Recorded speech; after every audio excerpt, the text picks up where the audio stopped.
Hello everyone, welcome to the grow of pharma. Grow of pharma के YouTube channel पे आप सभी का बहुत बहुत स्वागत है। तो आइए स्टार्ट करते हैं आज अपना एक नया वीडियो। इसमें हम लोग क्या कवर करने वाले हैं। इसमें हम लोग B pharm third semester physical pharmaceutics first का unit second states of matter. Unit second का फर्स्ट पार्ट जो है ए पार्ट है वो स्टेट्स ऑफ मैटर है। तो इसके दो लेक्चर हमने ऑलरेडी कवर कर चुके हैं, दोनों लेक्चर चैनल पे अपलोडेड हैं। अगर आपने अभी तक नहीं देखा तो जाके उसको एक बार जरूर देख लीजिए, चेकआउट कर लीजिए। उसके बाद अगर आप इस लेक्चर को देखेंगे तो चीज़ें ज़्यादा क्लियर होंगी। तो उसका जो फर्स्ट पार्ट है स्टेट्स ऑफ मैटर है, सेकंड पार्ट है फिजियोकेमिकल प्रॉपर्टीज़। तो स्टेट्स ऑफ मैटर इसमें हम लोग कंप्लीट कवर करने वाले हैं। फिर नेक्स्ट वीडियो में हम लोग फिजियोकेमिकल प्रॉपर्टीज़ के बारे में बात करेंगे, ठीक है। तो चलिए स्टार्ट करते हैं। बट उससे पहले अगर अभी तक आप लोगों ने चैनल को सब्सक्राइब नहीं किया तो एक बार फटाफट से सब्सक्राइब कर दो और वीडियो को लाइक कर दो। चलो तो शुरू करते हैं।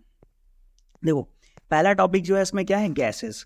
तो गैसेस के बारे में हमने पहले वीडियो में भी काफ़ी डिटेल में कवर अप कर रखा है, और अभी तक आपने नहीं देखा तो एक बार चेकआउट कर लीजिए। बाकी फिर इसमें हम लोग आगे बात करेंगे इसमें, ठीक। तो गैसेस के बारे में आप लोग क्लास 8 से 9 से पढ़ते चले आ रहे हैं। क्या होता है, इनका कोई फिक्स्ड शेप नहीं होता, कोई फिक्स्ड वॉल्यूम नहीं होता, और इनका जो डेंसिटी होती है वो कम होती है किससे, सॉलिड और लिक्विड से, ठीक है।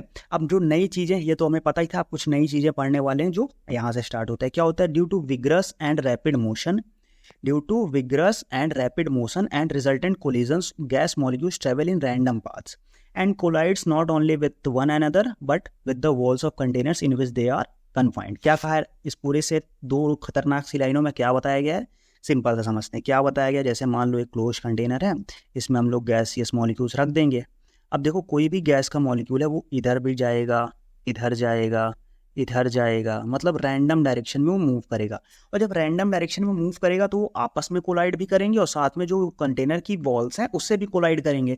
तो वही यहाँ बताया गया। अब जब कोलाइड करेंगे तो क्या क्या चीज़ें होंगी वो देखो। सबसे पहला क्या होगा, प्रेशर। कोलाइड करेंगे तो प्रेशर एक्सर्ट करेंगे ना, एक दूसरे पे भी प्रेशर एक्सर्ट करेंगे, साथ में कंटेनर की वॉल्स पे भी प्रेशर एक्सर्ट करेंगे। अब प्रेशर क्या होता है, प्रेशर होता है फोर्स पर यूनिट एरिया। इसको हम किस में, डाइन पर सेंटीमीटर स्क्वायर में इसको वो कर सकते हैं। साथ में एटमॉस्फेयर, एटीएम इसकी यूनिट होती है, उसमें भी रिप्रेजेंट कर सकते हैं। साथ में मिलीमीटर ऑफ मरकरी, एमएम पर एचजी नहीं होता है, यहाँ पे होता है एमएम एचजी, ठीक है, milligrams of mercury, millimetres of mercury, ठीक है। तो इसको हम लोग इससे वो कर सकते हैं, ठीक है। अगला जो है वॉल्यूम, वॉल्यूम किस में एक्सप्रेस किया जाता है, लीटर में, क्यूबिक सेंटीमीटर में। टेम्परेचर, टेम्परेचर किस में मेजर किया जाता है, एब्सोल्यूट और केल्विन स्केल में। और 0 डिग्री सेंटीग्रेड पे कितना होता है, 273.15 केल्विन के बराबर होता है, ठीक है। तो ये सारी चीज़ें जो अभी बताई है ये ऐसी हवा में नहीं बताई है। अब इसका हम आगे यूज़ करेंगे, कहाँ यूज़ करेंगे, आगे बढ़ते हैं। सब इसका यूज़ करेंगे आइडियल गैस इक्वेशन में। तो आइडियल गैस इक्वेशन क्या कहता है कि आइडियल सिचुएशन जहाँ पे कोई इंटरमॉलिक्यूलर इंटरेक्शन नहीं हो और no energies exchange upon collision. क्या कहा है इसका मतलब, कि जो हमारा जैसे कंटेनर के अंदर गैस के मॉलिक्यूल्स हैं, इनके बीच में कोई भी इंटरमॉलिक्यूलर इंटरेक्शन ना हो ना, आपस में कोई इंटरेक्शन ना हो, और साथ में अगर ये एक दूसरे से कोलाइड कर रहे हैं तो दोनों के बीच में कोई एनर्जी का एक्सचेंज ना हो। तो वो कौन सी सिचुएशन होती है, आइडियल सिचुएशन। और आइडियल सिचुएशन में क्या होता है, PV is equal to N R T. T मतलब प्रेशर, वी वॉल्यूम, एन क्या है नंबर ऑफ मॉलिक्यूल्स, आर क्या है गैस कांस्टेंट, और टी है हमारा टेम्परेचर, ठीक। तो क्या बताया गया कि द कंडीशंस 0 डिग्री सेल्सियस ना, ये है हमारा 0, ये है हमारा डिग्री सेल्सियस, ठीक है। 0 degree Celsius 1 ATM are called standard temperature and pressure, ठीक है। स्टैंडर्ड टेम्परेचर प्रेशर मतलब एसटीपी। एसटीपी क्या होता है, स्टैंडर्ड टेम्परेचर प्रेशर क्या होता है कि 0 डिग्री सेल्सियस और 1 ATM प्रेशर होना चाहिए, ठीक। Temperature 0 degree Celsius, pressure 1 ATM। तो एसटीपी पे क्या होता है कि एक मॉलिक्यूल जो आइडियल गैस है वो कितना वॉल्यूम ऑक्यूपाई करता है, 22.414 लीटर। ये एमसीक्यू पॉइंट ऑफ व्यू से थोड़ा सा इंपॉर्टेंट है, इसको ध्यान रखना। क्या होता है कि एक एसटीपी, एक मोल ऑफ आइडियल गैस कितना वॉल्यूम एक्यूपाई करता है एसटीपी पे, 22.414। तो अगर हम यहाँ से इक्वेशन लगाते हैं, PV is equal to NRT, R is equal to PV upon NT, तो ये फॉर्मूला लगाने के बाद हमारा आर जो गैस कांस्टेंट की वैल्यू आती है वो ये निकल के आती है। ये सच कोई खास बहुत ज़्यादा इंपॉर्टेंट है नहीं, बट यहाँ पे गैस, ये जो गैस इक्वेशन है इसका फॉर्मूला याद रखना, ये इंपॉर्टेंट है, ठीक है। चलो, और ये गैस कांस्टेंट की वैल्यू, आगे बढ़ते हैं हम लोग। अब देखो प्रॉपर्टीज़ क्या है गैस की, प्रॉपर्टीज़ क्या है, sample of gas assumes both the shape and volume of the container, मतलब जिस कंटेनर के अंदर रखेंगे उसका शेप और वॉल्यूम दोनों ले लेता है। गैस आर कंप्रेसिबल, सभी सही बात है, ये हमें पता है, इसको कंप्रेस करके रख सकते हैं। The densities are much smaller than those of liquids and solid and highly variable depending upon temperature and pressure. क्या कह रहा है कि इसकी डेंसिटी जो होती है वो सॉलिड और लिक्विड से बहुत कम होती है और टेम्परेचर और प्रेशर के साथ वेरी करती है, ठीक है, कोई बात नहीं। Gases forms homogeneous mixture solutions with another in any proportion, मतलब क्या कि अगर दूसरी गैस के साथ ही होमोजीनियस मिक्सचर बना देते हैं, क्योंकि दो गैस आपस में मिक्स होती है तो उनको हम लोग पता नहीं लगा सकते, वो होमोजीनियसली सॉल्यूशन बना लेती है इन एनी प्रोपोर्शन। ऐसा कोई है नहीं कि 50-50 होना चाहिए कि जितना वो गैस हो उतना वो गैस, ऐसा कोई रूल नहीं है, कोई भी गैस कितने भी प्रोपोर्शन में होकर वो होमोजीनियस मिक्सचर फॉर्म कर लेती है, ठीक। अब गैस लॉ क्या क्या है, बॉयल्स लॉ है। बॉयल्स लॉ में क्या बताया गया कि this law state that the pressure of fix amount of gas at constant temperature is inversely proportional to volume of the gas. अब देखो इस जितने भी लॉज अभी हम लोग पढ़ेंगे उसमें सबसे पहले दो चीजें, एक क्या है वो लॉ का जो स्टेटमेंट है ये फॉर्मूला ध्यान रखने वाली है, दूसरा उसमें कांस्टेंट क्या है। तो जैसे हमने पढ़ा बॉयल्स लॉ में टेम्परेचर कांस्टेंट है। अब बताओ इसको हम लोग याद कैसे रख सकते हैं। अब देखो बॉयल्स की यहाँ एक स्पेलिंग ये लिखी है, दूसरी स्पेलिंग हम लोग लिख देंगे बॉयल वाली। अब देखो बॉयल करने पे क्या बढ़ाते हैं, बॉयल जो हम बॉइलिंग करते हैं वो किससे रिलेटेड है, टेम्परेचर से रिलेटेड है कि नहीं। तो बॉयल करना है टेम्परेचर से रिलेटेड, तो बॉयल्स लॉ क्या हो गया, बॉयल्स लॉ में हमारा टेम्परेचर कांस्टेंट हो गया ना। तो जब टेम्परेचर कांस्टेंट तो pressure is inversely proportional to the volume. समझ में आ गया। बॉयल मतलब उबलना, उबलना किससे कब उबलता है, जब आदमी टेम्परेचर वो होता है, तो टेम्परेचर बॉयल्स लॉ में कांस्टेंट हो गया, ठीक। आगे बढ़ते हैं, अगला क्या, चार्ल्स लॉ क्या आ गया कि the pressure of a fix amount of gas at a constant, मतलब एट फिक्स प्रेशर, क्या हो गया यहाँ पे प्रेशर फिक्स हो गया, volume of gas is proportional to the temperature of gas. यहाँ पे ये मिस प्रिंटेड नहीं है तो मैं इसको लिख देता हूँ यहाँ पे V is directly proportional to T। मतलब यहाँ पे क्या हो गया, चार्ल्स पे क्या हुआ कि अगर हम प्रेशर कांस्टेंट कर देंगे तो क्या हो जाएगा V प्रोपोर्शनल टू T। और लुजैक्स लॉ इसमें क्या हुआ, इसमें वॉल्यूम कांस्टेंट हो गया, ठीक। तो इसमें जब वॉल्यूम कांस्टेंट हो गया तो क्या हो जाएगा कि P1/T1 is equal to P2/T2, ठीक है। तो ये हमारा गे-लुजैक लॉ हो गया। और हमारा क्या हो गया कि ये है Avogadro law. This law state that volume of a simple gas is directly proportional to the number of moles, मतलब वॉल्यूम जो होता है वो हमारा नंबर ऑफ मोल्स के डायरेक्टली प्रोपोर्शनल होता है। V एन क्या है, नंबर ऑफ मोल्स, तो V1/N1 is equal to V2/N2। इसमें क्या होता है, कांस्टेंट टेम्परेचर एंड प्रेशर दोनों कांस्टेंट रहता है, ठीक। तो चार्ल्स लॉ पे क्या होता है, प्रेशर कांस्टेंट रहता है, गे-लुजैक लॉ पे वॉल्यूम कांस्टेंट रहता है, और एवोगाड्रोज लॉ में कांस्टेंट टेम्परेचर एंड प्रेशर दोनों रहता है, ठीक। तो अब देखो हमने एक चीज हमने पढ़ लिया, हमने देख लिया, क्या देखा कि जैसे अगर मान लो एवोगाड्रो लॉ को थोड़ा साइड कर दो, 3 लॉ बचते हैं हमारे पास, चार्ल्स लॉ, गे-लुजैक लॉ और हमारा क्या लॉ बचा, बॉयल्स लॉ। तो बॉयल्स लॉ हमारा क्लियर हो गया, बॉयल मतलब टेम्परेचर की बात हो गई। अब बचा चार्ल्स लॉ पे क्या कर देंगे, चार्ल्स क्या था, बहुत चालू आदमी था, वो कोई प्रेशर नहीं लेता था, ठीक। चार्ल्स क्या था, वो जो चालू आदमी होते वो अपने ऊपर प्रेशर नहीं लेते, वो प्रेशर हमेशा दूसरे के ऊपर शिफ्ट करते रहते। तो चार्ल्स था वो बहुत चालू आदमी था, वो कोई प्रेशर नहीं लेता था, मतलब क्या था, वो कांस्टेंट प्रेशर, उसके ऊपर प्रेशर जो था एक कांस्टेंट प्रेशर रहता था, वो प्रेशर लेता नहीं था, ठीक।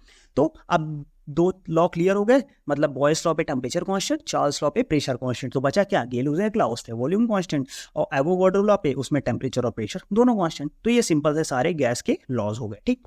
अब जो नेक्स्ट प्रॉपर्टी है लिक्विफिकेशन ऑफ गैसेस, अब ये अगला जो टॉपिक हमारे आने वाला है एरोसॉल, वो इसी प्रॉपर्टी पे क्या है, लिक्विफिकेशन ऑफ गैस पे ही वो बेस्ड है पूरा का पूरा टॉपिक। क्या है वो, when a pressure on gas is increased it's molecule close together and its temperature is reduced which removes enough energy to make it change from the gaseous state to liquid state। मतलब कुछ नहीं, simple क्या है कि अगर हमारा कोई gas है उस पर अगर हम जो प्रेशर बढ़ाएंगे, ठीक है, जब उसका प्रेशर बढ़ाएंगे तो उसके मॉलिक्यूल्स क्या हो जाएंगे आपस में, जैसे गैस के मॉलिक्यूल्स ऐसे दूर हैं, अब इस पर जब प्रेशर पड़ेगा तो क्या हो जाएंगे, ये आपस में पास आ जाएंगे। और जब मॉलिक्यूल्स पास आ गए तो क्या हो जाएगा कि वो गैस से किस में कन्वर्ट हो जाएगा, एनर्जी में, लिक्विड में कन्वर्ट हो जाएगा, ठीक। टेम्परेचर कम हुआ तो गैस से किस में कन्वर्ट हो गया, लिक्विड में कन्वर्ट हो जाएगा। तो इसी प्रोसेस को बोलते हैं लिक्विफिकेशन ऑफ गैस, ठीक। चलो आगे बढ़ते हैं, अगला जो टॉपिक है वो है हमारा एरोसॉल। अब एरोसॉल क्या होता है, एरोसॉल हमारा स्प्रे आता है और सारी चीज़ें ना आती है, अलग अलग चीज़ें एरोसॉल की। क्या होता है, aerosol is a suspension of fine solid particles और लिक्विड ड्रॉपिकल्स इन एयर और अनदर गैस। क्या सीन है, मतलब ये है कि जो एरोसॉल होता है वो सस्पेंशन होता है किसका, सॉलिड पार्टिकल्स या लिक्विड ड्रॉपलेट्स का, किसके अंदर, एयर के अंदर या किसी गैस के अंदर, ठीक। किसी गैस या एयर के अंदर हम सॉलिड या लिक्विड पार्टिकल्स को डाल के सस्पेंशन बना देते हैं, वो होता है हमारा क्या, एरोसॉल होता है। क्या होता है एग्जाम्पल, जैसे नेचुरल एरोसॉल का एग्जाम्पल क्या है हमारा, जो है फॉग है, डस्ट है, फॉरेट एक्सिड्यूट्स है, गीजर से स्टीम है, ये सारी चीज़ें क्या है हमारा, ये है हमारा नेचुरल एरोसॉल्स। और एंथ्रोपोजेनिक एरोसॉल्स होते हैं, उनका क्या एग्जांपल है, हेज है, पार्टिकुलेट एयर पॉल्यूटेंट है, स्मोक है, ये सारा क्या है हमारा एंथ्रोपोजेनिक एरोसॉल। तो 2 नेचुरल या एंथ्रोपोजेनिक हो सकते हैं, ठीक है। अब क्या है, in pharmaceutical aerosol a drug is dissolve और सस्पेंडेड इन अ प्रोपेलेंट, ठीक। फार्मास्यूटिकल एरोसॉल में ड्रग किसमें सस्पेंडेड होता है, प्रोपेलेंट। अब प्रोपेलेंट क्या होता है, एक ऐसा मटेरियल होता है क्या होता है ऐसा मटेरियल कि मतलब हम प्रोपेलेंट एक ऐसा मटेरियल होता है जिसको अगर हम हाई प्रेशर के अंदर रखें तो प्रेशर के अंदर वो लिक्विड रहे और जैसे प्रेशर निकाल दें वो किस में कन्वर्ट हो जाए, गैस में कन्वर्ट हो जाए। जैसे कि अगर हम लोग डिओड्रेंट देखें, जो हम लोग डीओ यूज़ करते हैं, स्प्रे यूज़ कर सकते हैं, क्या होता है उसके जब वो अंदर रहता है तो वो लिक्विड में रहता है और जैसे ही उसको हम लोग प्रेस करते हैं बाहर निकलता है तो किस में कन्वर्ट हो जाता है, गैस में कन्वर्ट हो जाता है। तो यही क्यों किसकी वजह से कन्वर्ट होता है, वो कन्वर्ट होता है प्रोपेलेंट की वजह से। जैसे जो हम लोग स्प्रे यूज़ करते हैं वो बाहर आके स्मेल करता है, परफ्यूम अच्छे से महकता है, तो उसमें पूरा का पूरा वो महकने वाली चीज़ ही नहीं होता, जो फ्लेवर होता है वही पूरा का पूरा नहीं होता, उसमें क्या होता है फ्लेवर बहुत कम मात्रा में होता है, उसमें मेन क्या होता है प्रोपेलेंट होता है। क्यों? क्योंकि प्रोपेलेंट ही ऐसा मटेरियल होता है जिसको अगर हम प्रेशर के अंदर रखेंगे तो हमारा लिक्विड में रहेगा और जब प्रेशर बढ़ा देंगे तो किस में कन्वर्ट हो जाएगा, तो गैस में कन्वर्ट हो जाएगा। ठीक, तो ये प्रोपेलेंट ही मेन रोल प्ले करता है एरोसॉल के फॉर्मेशन में।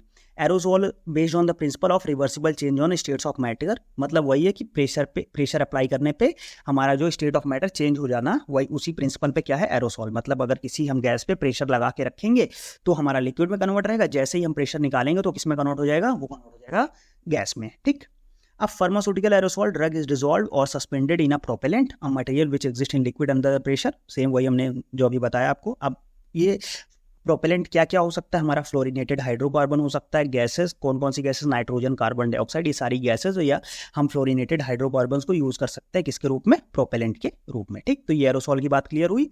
क्या होता है एरोसॉल, हमारा सस्पेंशन होता है किसमें, सॉलिड पार्टिकल या लिक्विड ड्रॉपलेट्स का किसी भी एयर या अनदर गैस में, किसकी उसमें यूज हम किसका करते हैं, प्रोपेलेंट का। प्रोपेलेंट क्या होता है, ऐसा मटेरियल होता है जो प्रेशर के अंदर किसमें कन्वर्ट हो, प्रेशर अप्लाई किए तो लिक्विड में रहे, प्रेशर रिलीज कर दे तो गैस में कन्वर्ट हो जाए। अब क्या होता है इनहेलर।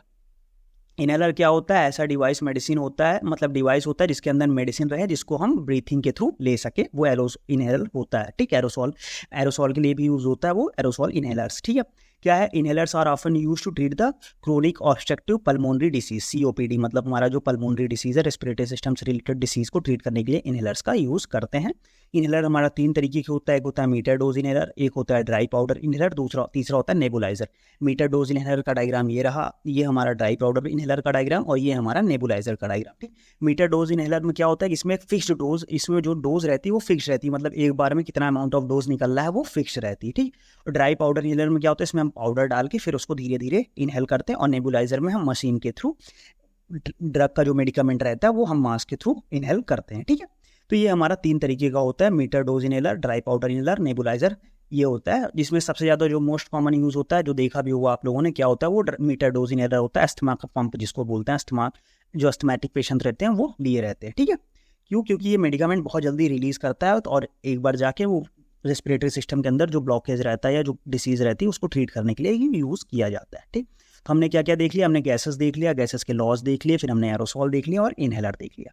अब हम लोग अगले टॉपिक की ओर अपने बढ़ते हैं। क्या है हमारा अगला टॉपिक जो है वो है रिलेटिव ह्यूमिडिटी। ठीक, अब सबसे पहले रिलेटिव ह्यूमिडिटी क्या है, उस पर बढ़ने से पहले सबसे पहले हम देख लेते हैं ह्यूमिडिटी क्या होती है। ह्यूमिडिटी कुछ सिंपल सा, ज़्यादा कुछ दिमाग नहीं लगाना है, सिंपल सा क्या होता है, moisture content in air, air के अंदर जो मॉइस्चर कंटेंट होता है वो होती है हमारी क्या, ह्यूमिडिटी। ह्यूमिडिटी क्या होती है, मॉइस्चर कंटेंट इन एयर, वो होता है ह्यूमिडिटी। अब रिलेटिव ह्यूमिडिटी क्या होती है, रिलेटिव ह्यूमिडिटी ये होती है कि इट इज़ अ रेशियो, मतलब क्या है कि किसी भी पर्टिकुलर टेम्परेचर पे, एक पर्टिकुलर टेम्परेचर पे उस टाइम पे एयर के अंदर कितना मॉइस्चर प्रेजेंट है। जैसे आप जहाँ बैठे हैं, जिस रूम में बैठे हैं, एक टेम्परेचर फिक्स है उस रूम का, अब उस टाइम पे उस रूम में जो एयर है उसके अंदर कितना मॉइस्चर कंटेंट है वो मेज़र कर लें, और मैक्सिमम मॉइस्चर कंटेंट मतलब सैचुरेटेड, उस पर्टिकुलर टेम्परेचर पे वो एयर कितना मॉइस्चर कंटेंट होल्ड कर सकती है, उसका रेशियो। बात समझ रहे हैं, सिंपल सा क्या है कि actual moisture content in air, मतलब उस टाइम पे उस एयर में कितना मॉइस्चर प्रेजेंट है, साथ में maximum moisture content air can hold at particular temperature, उस टेम्परेचर पे कितना एयर होल्ड कर सकती है। इन दोनों के रेशियो को क्या बोलते हैं हम, रिलेटिव ह्यूमिडिटी। क्या होती है कि actual moisture content in air साथ में मैक्सिमम उस पर्टिकुलर टेम्परेचर पे कितना होल्ड कर सकती है, वो होती है रिलेटिव ह्यूमिडिटी। थोड़ा इसको डायग्राम के इससे समझते हैं। ठीक है, देखो क्या है, सबसे पहले अगर हम लोग यहाँ पे देखेंगे तो देखो यहाँ पे इसमें देखें, कलर चेंज कर लो, देखो अगर हम लोग इसमें देखें तो रिलेटिव ह्यूमिडिटी क्या है, 0% है। क्यों, क्योंकि ये पूरी की पूरी ग्लास खाली है। अब देखो रिलेटिव ह्यूमिडिटी यहाँ पे 50%, क्यों, क्योंकि देखो 50% तो यहाँ पे इसमें पानी है, मॉइस्चर 50% है, बट ये 50% और होल्ड कर सकती है। तो जब जैसे 50% है इसमें ना, जैसे मान लो 50% है और 50 ये कितना और होल्ड कर सकती है, 50% और होल्ड कर सकती है। देखो क्या है, ये ग्लास क्या है, हाफ भरी हुई है, तो 1/2 हाफ है, हाफ का क्या मतलब हुआ, हाफ का मतलब हुआ ये 50%। अब ये क्या हुआ कि 1/3 भर गई, तो ये कितने परसेंट, मतलब कि 1/3 भर गई, मतलब क्या हुआ यहाँ पे कि हमारा इसका 3 पोर्शन वो है, बट एक पोर्शन 3 पोर्शन भरा हुआ है, एक पोर्शन खाली है, तो कितना हो गया 75%। ये रिलेटिव ह्यूमिडिटी 100%, मतलब ये पूरा का पूरा भर गया, तो रिलेटिव ह्यूमिडिटी 100% हो गई। सेम यहाँ पे भी वही देख सकते हैं कि वाटर वेपर है, 100% रिलेटिव ह्यूमिडिटी, पूरा का पूरा भरा हुआ है। अब देखो कैपेसिटी तो इसकी इतनी है, बट वाटर आधा ही भरा हुआ है, तो कितनी हो गई 50% रिलेटिव ह्यूमिडिटी। इसकी कैपेसिटी क्या है, ये इतनी ज़्यादा कैपेसिटी है, बट ये आधे से भी कम भरा हुआ है, तो ये 30% रिलेटिव ह्यूमिडिटी हो गई। तो सिंपल सा याद रखना है कि एक एक्चुअल मॉइस्चर कंटेंट एयर में कितना है, साथ में वो मैक्सिमम मॉइस्चर कंटेंट कितना होल्ड कर सकती है पर्टिकुलर टेम्परेचर पे, उसी को हम बोलते हैं रिलेटिव ह्यूमिडिटी। ठीक है, और एक और टर्म में यूज कर सकते हैं कि actual water vapour pressure to saturated water vapour pressure. मतलब क्या है कि एक्चुअल वाटर वेपर प्रेशर क्या होता है कि उस टाइम पे जो उसमें वाटर वेपर प्रेजेंट है एयर के अंदर, उसका जो वेपर प्रेशर है वो यहाँ मेजर कर लेंगे, और साथ में सैचुरेटेड वेपर प्रेशर, मतलब जब maximum amount of water vapour उसमें आ जाएगा, तब जो उसका वेपर प्रेशर रहेगा तब उसको ले लेंगे। तो ये हमारा क्या कहलाएगा, रिलेटिव ह्यूमिडिटी, मतलब मॉइस्चर कंटेंट एक पर्टिकुलर टेम्परेचर पे उस टाइम पे कितने मॉइस्चर कंटेंट प्रेजेंट है उसको ले ले, और साथ में मैक्सिमम कितना मॉइस्चर कंटेंट वो एयर होल्ड कर सकती है उस पर्टिकुलर टेम्परेचर पे, तो वो हमारा क्या हो जाता है, वो हो जाती है उसका ratio relative humidity. Express in percent, इसको हम परसेंट में एक्सप्रेस करते हैं, तो अगर फॉर्मूला में इसको परसेंट में एक्सप्रेस करना हो तो इसको हम सिंपल क्या करेंगे, 100 से मल्टीप्लाई कर देंगे, दोनों में सिंपल सा, कुछ नहीं करना। In percent the amount of atmospheric moisture content relative to the amount that would be present in the free air if the air were saturated, मतलब मैक्सिमम कितना हो सकता है, सिंपली डिफाइन करें तो amount of water vapour present in the air to the maximum amount of water that air can hold at specific temperature, एक particular temperature पे। ठीक, और relative humidity decrease with increase in temperature. क्या condition है कि जैसे जैसे temperature बढ़ाएंगे तो जो मैक्सिमम मॉइस्चर कंटेंट होल्ड करने की कैपेसिटी है, क्योंकि टेम्परेचर बढ़ाएंगे तो मॉइस्चर उससे इवेपोरेट हो जाएगा, तो जैसे जैसे हम टेम्परेचर बढ़ाएंगे तो जो मैक्सिमम मॉइस्चर कंटेंट होल्ड करने की कैपेसिटी है एयर की वो डिक्रीज होगी, और जब वो डिक्रीज होगी तो रिलेटिव ह्यूमिडिटी भी डिक्रीज होगी, सिंपल सी बात है। और इसको परसेंटेज फॉर्म में एक्सप्रेस करते हैं, और रिलेटिव ह्यूमिडिटी को मेजर किससे करते हैं, साइक्रोमीटर से। ठीक है, इंस्ट्रूमेंट का नाम बस ध्यान रख लो, और कुछ इसमें डिटेल पढ़ने की जरूरत नहीं है, बस इसका नाम याद रखो, क्योंकि कभी कभी नाम से क्वेश्चन पूछ लिया जाता है, एमसीक्यू में आ जाता है। अब बाकी रिलेटिव ह्यूमिडिटी में अगर शॉर्ट फॉर्म आ जाती है तो शॉर्ट नोट आता है, तो आप इतना लिख देंगे, दोनों फॉर्मूला लिख दीजिए, और साथ में ये डायग्राम बना दीजिए, सिंपल सा कंप्लीट पूरा रिलेटिव ह्यूमिडिटी टॉपिक सिंपल सा कवर हो जाएगा। ठीक है, ओके, तो स्टार्ट करते क्या, लिक्विड कॉम्प्लेक्सेस। हमारा जो नेक्स्ट टॉपिक है वो क्या है, लिक्विड कॉम्प्लेक्सेस। लिक्विड कॉम्प्लेक्सेस क्या होता है, इसको हम लोग और किस नाम से जानते हैं, कॉम्प्लेक्स फ्लूइड्स के नाम से भी जानते हैं। ठीक है, और ये क्या होते हैं, बाइनरी मिक्सचर होते हैं। बाइनरी मिक्सचर क्या होते हैं, जो दो कंपोनेंट में एग्जिस्ट करें, और दैट हैव को existence between the two phases, मतलब क्या होते हैं, दो फेजेस के बीच में एग्जिस्ट करते हैं, ना इधर के ना उधर के, दो फेजेस के बीच में एग्जिस्ट करते हैं।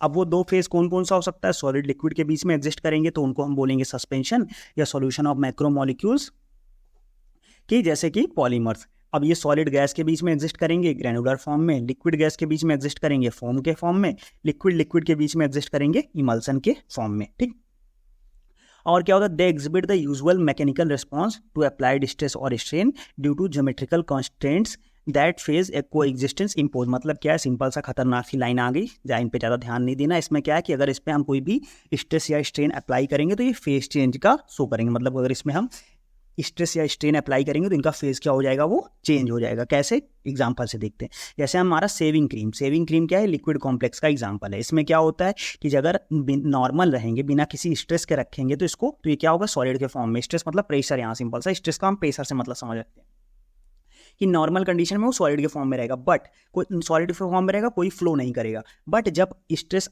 एडुकेट अमाउंट ऑफ स्ट्रेस, मतलब एक प्रॉपर अमाउंट ऑफ स्ट्रेस इस पर अप्लाई करेंगे, जब हाथ से अप्लाई करते हैं तो किस में कन्वर्ट हो जाता है, वो कन्वर्ट होता है फ्लूइड में और फ्लो करने लगता है। मतलब देखो, जब ऐसे नॉर्मल रहता है हाथ में लेंगे तो हल्का सॉलिड के फॉर्म में रहेगा, बट उसको जब हाथ से हम रगड़ते हैं गालों पे, जो सेव करता होगा उसको पता होगा, तो क्या हो जाता है, वो फ्लूइड फॉर्म में, मतलब वो फ्लो करने लगता है, इधर से उधर मूवमेंट उसकी बढ़ जाती है। तो यही होता है लिक्विड कॉम्प्लेक्स, मतलब नॉर्मल एक फॉर्म में एग्जिस्ट करेंगे, बट उसमें स्ट्रेस या स्ट्रेन अप्लाई करेंगे तो एक फॉर्म से दूसरे फॉर्म में कन्वर्ट हो जाएंगे, और कुछ नहीं। ठीक, इसीलिए इनको कॉम्प्लेक्स फ्लूइड बोला जाता है, और बाइनरी मिक्सचर होते हैं, क्यों, क्योंकि ये दो फेज के बीच में एग्जिस्ट करते हैं। ठीक, तो ये सिंपल सा हमारा क्या था, लिक्विड कॉम्प्लेक्स। अब हम लोग आगे बढ़ते हैं, हमारा जो नेक्स्ट टॉपिक है वो क्या है, लिक्विड क्रिस्टल। ठीक, लिक्विड क्रिस्टल कभी कभी क्या बोलते हैं हम, इनको बोलते हैं, इनको हम फोर्थ स्टेट ऑफ मैटर बोल देते हैं। अभी तक हमने क्या क्या देखा था, 3 स्टेट मैटर देखे थे, सॉलिड, लिक्विड, गैस। और लिक्विड क्रिस्टल को कभी कभी किस फॉर्म में बोल देते हैं, इनको हम बोल देते हैं फोर्थ स्टेट ऑफ मैटर। क्यों? क्योंकि ये होता है लिक्विड क्रिस्टल स्टेट, इनको लिक्विड क्रिस्टल स्टेट या मीजोफेज बोलते हैं। क्यों? क्योंकि ये सॉलिड और लिक्विड के बीच में आते हैं, occur between the solid and liquid, solid और लिक्विड के बीच में आते हैं, वो क्या होता है, मीजोफेज होता है। ठीक, इसीलिए इनको कभी कभी फोर्थ स्टेट ऑफ मैटर भी बोल देते हैं। तो लिक्विड क्रिस्टल क्या होते हैं कि ऐसे होते हैं जो सॉलिड और लिक्विड के बीच के फेज में एग्जिस्ट करते हैं, उनको बोलते हैं लिक्विड क्रिस्टल। और इनके पास किसके बीच में, लिक्विड और क्रिस्टलाइन सॉलिड दोनों की प्रॉपर्टी होती है। ठीक, अब क्या है कि अब इनकी जो प्रॉपर्टी होती है कि लिक्विड और सॉलिड की प्रॉपर्टी होती है, वो कब कौन सी प्रॉपर्टी शो करेंगे, वो किस पे डिपेंड करेगी, टेम्परेचर एंड प्रेशर पे डिपेंड करेगी। अगर हाई टेम्परेचर लो प्रेशर है तो ये क्या हो जाएगा, एक लिक्विड में कन्वर्ट हो जाएगा। मतलब हाई टेम्परेचर लो प्रेशर पे क्या हो जाएगा, एक लिक्विड की प्रॉपर्टी शो करने लगेंगे। और लो टेम्परेचर हाई प्रेशर पे एक सॉलिड की प्रॉपर्टी शो करने लगेंगे। मतलब क्या है कि अब देखो हमने बताया कि लिक्विड और सॉलिड के बीच में रहते हैं, मतलब दोनों की प्रॉपर्टी शो करते हैं। तो कब किसकी प्रॉपर्टी शो करेंगे ये भी तो जानना जरूरी है। तो ऐसे तो है नहीं कि जब मन किया लिक्विड बन गया, जब मन गया सॉलिड बन गया, इच्छाधारी तो होते नहीं है। इनकी भी एक प्रॉपर कंडीशन होती है कि कब लिक्विड बनोगे कब सॉलिड बनोगे, फिक्स्ड रहता है। क्या होता है कि हाई टेम्परेचर लो प्रेशर पे ये लिक्विड बन जाते हैं और लो टेम्परेचर हाई प्रेशर पे ये सॉलिड की तरह बिहेव करने लगते हैं। अब लिक्विड की, अब जैसे इनकी लिक्विड क्रिस्टल की सॉलिड जैसी प्रॉपर्टीज कौन कौन सी होती है, orderly arrangement of the particle, मतलब इसके जो पार्टिकल्स हैं एक परफेक्ट ऑर्डर में अरेंज होंगे, साथ में ऑप्टिकल एक्टिविटी और भी कई सारी सॉलिड जैसी प्रॉपर्टीज शो करता है।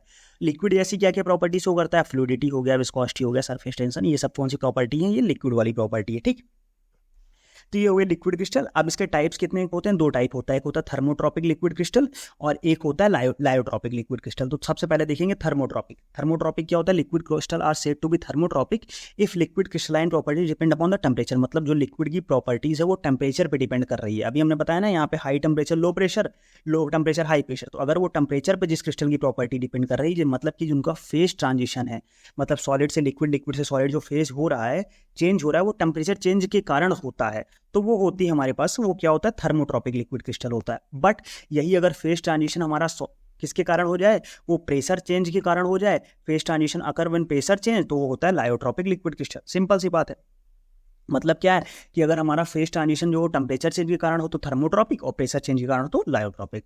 अब देखो सबके एक बार पार्टिकल अरेंजमेंट देख लो। जैसे सॉलिड फेज है तो वो सिंपल पार्टिकल क्या है, ओरिएंटेशन एंड पीरियोडिसिटी, मतलब एक प्रॉपर लाइन में सब अरेंज है। लिक्विड क्रिस्टल में क्या होता है कि कोई ओरिएंटेशन नहीं, कोई पीरियोडिसिटी, मतलब जिसका जहां मन वहां अरेंज हो गए। अब जो हमारा क्या होता है कि जो हमारा लिक्विड क्रिस्टल होता है वो 2 फेज में होता है, एक होता है निमेटिक फेज, एक सिमेटिक फेज। तो निमेटिक फेज में देखो क्या होता है कि ओरिएंटेशन होता है बट पीरियोडिसिटी नहीं होती है। मतलब एक प्रॉपर ओरिएंटेड तो अच्छे से है, मतलब एक जैसे सीधे सीधे ही रहेंगे, बट पीरियोडिसिटी नहीं है। मतलब क्या है कि जैसे इसमें देखो कि सीधे भी है, साथ में एक पर्टिकुलर लाइन में अरेंज है। तो इसमें क्या है कि ओरिएंटेड तो है सीधा, ये ओरिएंटेशन तो सेम है, बट क्या है कि एक प्रॉपर पीरियोडिक वे में जो अरेंजमेंट होता है वो नहीं है। इसमें क्या हो जाता है कि सिमेटिक में क्या होता है, ये ओरिएंटेड तो रहते हैं बट इसमें कुछ हद तक प्रॉपर्टीज भी, किसकी पीरियोडिसिटी भी कुछ हद तक रहती है ये। ठीक है, तो इसीलिए हमारा जो सिमेटिक होता है इसको हम बोलते हैं थ्रेड लाइक। सिमेटिक का मतलब क्या होता है, सिमेटिक का मतलब होता है थ्रेड लाइक। ठीक है, और निमेटिक होता है, निमेटिक का मतलब होता है सोप लाइक। निमेटिक जो होते हैं उनका क्या मतलब होता है, उनका मतलब होता है सोप लाइक। ठीक, तो सिमेटिक जो होते हैं वो क्या होता है, वो हमारा यूज होता है जिसमें टेलीस्कोप लेंसेज में मेनली यूज किया जाता है। और जो निमेटिक होता है वो हमारा एलसीडी, निमेटिक किसमें यूज होता है, एलसीडी लिक्विड क्रिस्टल डिस्प्ले में यूज किए जाते हैं। ठीक है, और सिमेटिक जो होते हैं वो 2 डायरेक्शनल में वो होते हैं, जो होते हैं मॉलिक्यूल्स जो होते हैं, वो जो मूवमेंट होता है मॉलिक्यूल्स का, सिमेटिक में ओनली 2 डायरेक्शनल मूवमेंट होता है। और जबकि निमेटिक में कितना होता है, निमेटिक में 3D मूवमेंट करते हैं, 3 डायरेक्शनल में मूव करते हैं। ठीक, तो ये थोड़ी सी बातें हो गई किसकी, सिमेटिक और निमेटिक की। ये हमारा कंप्लीट हो गया क्या, लिक्विड क्रिस्टल। अब हम लोग आगे बढ़ते हैं, नेक्स्ट टॉपिक क्या है, ग्लासी स्टेट। अब ग्लासी स्टेट क्या होता है, ग्लासी स्टेट मतलब ग्लासेस। सिंपल सा सबसे पहले बात करेंगे, ग्लासी स्टेट मतलब ग्लास। अब ग्लास क्या होता है कि all the glass is considered to be non conducting transparent solid. Glass क्या होता है, नॉन कंडक्टिंग ट्रांसपेरेंट सॉलिड होता है। It is actually a type of solid matter.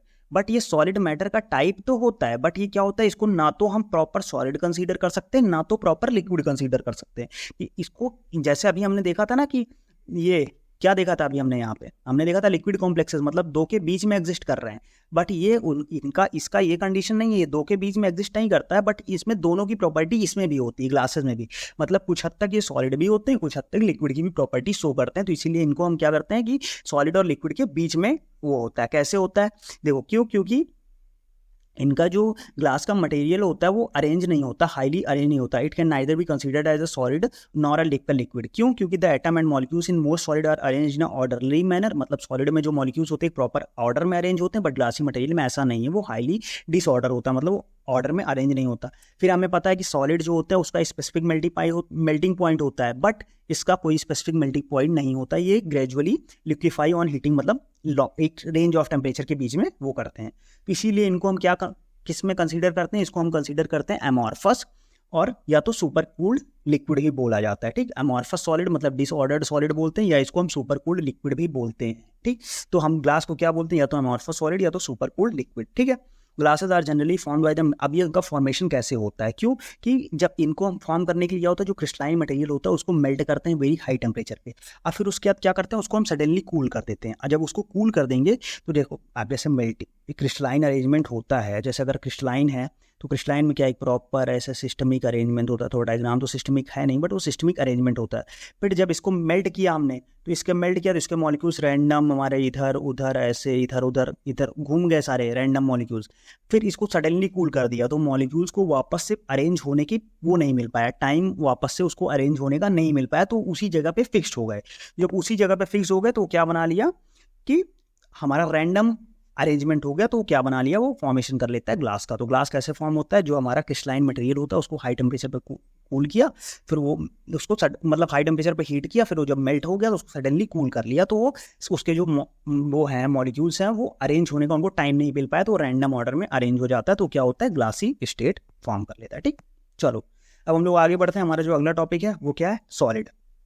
ये इस यूनिट का लास्ट टॉपिक है, मतलब इस यूनिट के इस पार्ट का लास्ट टॉपिक है। सॉलिड क्या है, सॉलिड ऐसा होता है फिक्स्ड शेप एंड वॉल्यूम होता है, इनका पार्टिकल्स होते हैं टाइटली पैक्ड होते हैं, गैप जो होता है बहुत ही कम होता है और उनको कंप्रेस करने में बहुत ही डिफिकल्टी होती है। ठीक है, और साथ में सॉलिड लिक्विड गैस के बीच का हमने डिफरेंस भी फर्स्ट लेक्चर में कवर कर रखा है, तो उसको भी एक बार देख लेंगे तो सारी की प्रॉपर्टीज आराम से क्लियर हो जाएगी। ठीक है, अब क्या होता है कि स्ट्रॉन्ग बॉन्ड से आपस में जुड़े हुए होते हैं, और बॉन्ड कौन कौन सा होता है, मेटेलिक बॉन्ड होता है, आयनिक बॉन्ड होता है, वैलेंस बॉन्ड होता है, मॉलिक्यूलर बॉन्ड होता है। सबसे स्ट्रॉन्ग मेटेलिक बॉन्ड, फिर आयनिक बॉन्ड, फिर वैलेंस बॉन्ड, फिर मॉलिक्यूलर बॉन्ड। ठीक, अब देखो इसमें कितने टाइप के होते हैं सॉलिड, दो टाइप के होते हैं, एक होता है क्रिस्टलाइन सॉलिड, दूसरा होता है एमॉर्फस सॉलिड। क्रिस्टलाइन सॉलिड की कुछ प्रॉपर्टीज देख लें, फिर कुछ प्रॉपर्टीज एमॉर्फस सॉलिड की देख लें। क्या क्या है, crystalline solid are the particles that are arranged in 3 dimensional order, 3D order में अरेंज होते हैं और हैव इक्वल इंटरमॉलिक्यूलर फोर्सेस, और पार्टिकल्स के बीच में इंटरमॉलिक्यूलर फोर्सेस इक्वल होता है। इनका क्या होता है, शार्प मेल्टिंग पॉइंट, और ये एनाइसोट्रॉपिक नेचर में होते हैं, और दे आर ट्रू सॉलिड्स, और ये क्या होते हैं, इनको ट्रू सॉलिड भी बोला जाता है। एग्जांपल हो गया बेंजोइक एसिड, डायमंड्स। अब बात करेंगे एमॉर्फस। जो हमारा एमॉर्फस वर्ड आया है वो ग्रीक वर्ड से डिराइव है, जिसका क्या मतलब होता है, शेपलेस, मतलब कोई इसका फिक्स्ड शेप नहीं होता, उसको हम बोलते हैं क्या, amorphous. It has a irregular arrangement of solid particles, इसमें हमने देखा था रेगुलर अरेंजमेंट, इसमें irregular arrangement. The intermolecular forces are not equal, मतलब सारे पार्टिकल्स के बीच, अब जब सारे पार्टिकल्स एक लाइन में अरेंज है नहीं तो उनके बीच का इंटरमॉलिक्यूलर फोर्स भी इक्वल नहीं होगा। और also distance between the particle varies, मतलब पार्टिकल्स के बीच का जो डिस्टेंस है वो भी वेरी करता है। ठीक है, और they have undefined geometrical shape, और इनको हम क्या बोलते हैं, सुपर कूल्ड लिक्विड भी बोलते हैं। अभी हमने ग्लास के बारे में भी देखा था, वही होता है आइसोट्रॉपिक इन नेचर। एग्जांपल हो गया नेपथलीन और ग्लास। ठीक, अब ये हमारा दोनों क्रिस्टलाइन एमॉर्फस के बीच में डिफरेंस, ये भी आप लोगों ने कई बार देख रखा है, एक बार फटाफट से देख लें। Atoms are arranged in regular 3D arrangement, they do not have regular arrangement. Sharp melting point, no particular melting point, ये रेंज में मेल्टिंग पॉइंट होता है इनका। एनाइसोट्रॉपिक, आइसोट्रॉपिक, ये ट्रू सॉलिड होते हैं, ये स्यूडो सॉलिड होते हैं। Symmetrical, unsymmetrical, more rigid, less rigid, long range order, short range order. ठीक है, सिंपल सी बात है। अब range order, long range order, short range order, ये सारी इसके वो हो गया डिफरेंस दोनों के बीच में। ठीक है, अब एग्जांपल क्या हो गया, पोटेशियम नाइट्रेट, कॉपर, इसका एग्जांपल हो गया सेलोफेन, पॉलीविनाइल क्लोराइड। ठीक, पीवीसी, इसको हम क्या बोलते हैं, पीवीसी। ठीक है, क्लियर हो गई चीज़ें। तो ये सिंपल सा क्या था, हमारा सॉलिड था, क्रिस्टलाइन और एमॉर्फस, एकदम सिंपल सी चीज़ें हैं, ज़्यादा कुछ इसमें कोई रॉकेट साइंस नहीं है, ज़्यादा दिमाग लगाने वाली चीज़ भी नहीं है, सिंपल सा थोड़ा सा कॉन्सेप्ट बना के चलोगे सब कुछ क्लियर हो जाएगा। ठीक, अब जो लास्ट टॉपिक है वो क्या है, पॉलीमॉर्फिज्म। ठीक, अब पॉलीमॉर्फिज्म क्या होता है, अभी हमने दो फॉर्म देखा था, एक क्रिस्टलाइन देखा था, एक एमॉर्फस देखा था। बट अभी तक हम क्या देख रहे थे कि जो कंपाउंड क्रिस्टलाइन था वो क्रिस्टलाइन ही रह रहा था, जो एमॉर्फस था वो एमॉर्फस ही रह रहा था। बट एक कंडीशन ऐसी भी आती है जिसमें क्या हो जाए कि वो एक से अधिक फॉर्म में एग्जिस्ट करे। मतलब क्या हो जाए कि ऐसी कंडीशन जिसमें कंपाउंड जो हो एक से अधिक क्रिस्टलाइन या एमॉर्फस फॉर्म में एग्जिस्ट करे, उस कंडीशन को बोलते हैं पॉलीमॉर्फिज्म, और जो कंपाउंड्स को बोलते हैं पॉलीमॉर्फ्स। मतलब क्या हो कि एक क्रिस्टलाइन फॉर्म से अधिक दो क्रिस्टलाइन फॉर्म में एग्जिस्ट करे, तो उन दोनों फॉर्म्स को बोलेंगे पॉलीमॉर्फ और उस कंडीशन को बोलेंगे पॉलीमॉर्फिज्म। अब जो पॉलीमॉर्फ होते हैं उनके पास क्या होता है कि उनकी जो प्रॉपर्टीज़ होती हैं, जैसे मेल्टिंग पॉइंट हो गया, एक्सरे डिफ्रैक्शन पैटर्न हो गया, सॉल्युबिलिटीज़ हो गया, डिसोल्यूशन बिहेवियर हो गया ना, स्टेबिलिटी हो गई, बायोलॉजिकल एक्टिविटी, ये सारी चीज़ें डिफरेंट रहती हैं। ठीक, अब इसका एग्जांपल देख लो, जैसे हमारा फार्मास्यूटिकल एक्टिव सब्सटेंस भी होते हैं, जैसे क्लोरामफेनिकॉल हो गया, नोवोबियोसिन हो गया ना, सल्फोनामाइड्स हो गया, बारबिचुरेट्स हो गया, कुछ स्टेरॉइड जैसे कॉर्टिसोन हो गया, टेस्टोस्टेरोन हो गया, प्रेडनिसोलोन हो गया, ये सब क्या होते हैं, ये हमारा पॉलीमॉर्फिज्म शो करते हैं, मतलब एक से अधिक फॉर्म में एग्जिस्ट करते हैं। अब ये पॉलीमॉर्फिक फॉर्म एग्जिस्ट करने का फ़ायदा क्या है? मान लो उसकी एक फॉर्म थोड़ा कम स्टेबल हुई हमारे लिए, या कम फार्माकोलॉजिकल एक्टिविटी शो कर रही, तो बट उसकी दूसरी फॉर्म ज़्यादा हो जाएगी। जैसे एक एग्जाम्पल होता है हमारा क्या, थियोब्रोमा ऑयल का। थियोब्रोमा ऑयल क्या होता है कि उसकी कई फॉर्म होती है, अल्फा फॉर्म होती है, बीटा फॉर्म होती है। अब बीटा दो फॉर्म होती है, एक बीटा प्राइम फॉर्म होती है, एक स्टेबल बीटा फॉर्म होती है। तो जो अनस्टेबल फॉर्म होती है थियोब्रोमा ऑयल की, उसकी मेल्टिंग पॉइंट केवल 18 डिग्री सेल्सियस होती है, अल्फा फॉर्म की 22 डिग्री सेल्सियस होती है, बीटा प्राइम फॉर्म की 28 डिग्री सेल्सियस होती है, और स्टेबल बीटा फॉर्म की 34 डिग्री सेल्सियस होती है। तो इससे क्या होता है कि अब थियोब्रोमा ऑयल की हमें कितने वो मिल गया, इतना 18 डिग्री सेल्सियस से 34 डिग्री सेल्सियस तक टेम्परेचर रेंज मिल गया।